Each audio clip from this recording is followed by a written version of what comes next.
Hello and welcome back, everybody.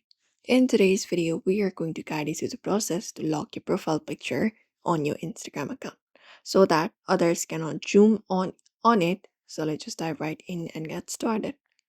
So first of all, you can open up the Instagram app, and once you open it up, you need to navigate towards your profile by tapping on your profile picture icon in the bottom right corner. So go ahead and tap on it. And once you go ahead and tap on your profile, you should be able to access your profile this way.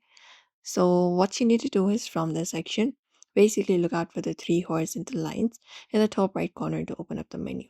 So find it up and tap on it. And then you should be able to access your menu of your account, your settings and activity. From the given options, you may scroll down and find the option for who can see your content. So once you find it up, you need to go ahead and look out for the account privacy option and tap on it.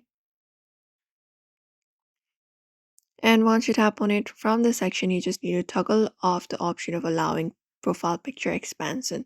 So you need to have that option if you have the updated version of Instagram available.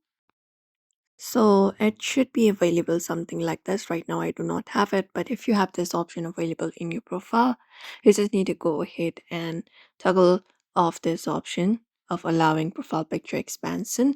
So just go over and tap on this option right here and turn it off. Once you turn it off, that setting will prevent others from expanding your profile picture for a loss of you, and others cannot zoom in on it. So therefore, everybody, if you want to log your profile picture on Instagram as well, you may follow up these steps for that. So do not forget to give this video a like and also subscribe for more tips and tutorials.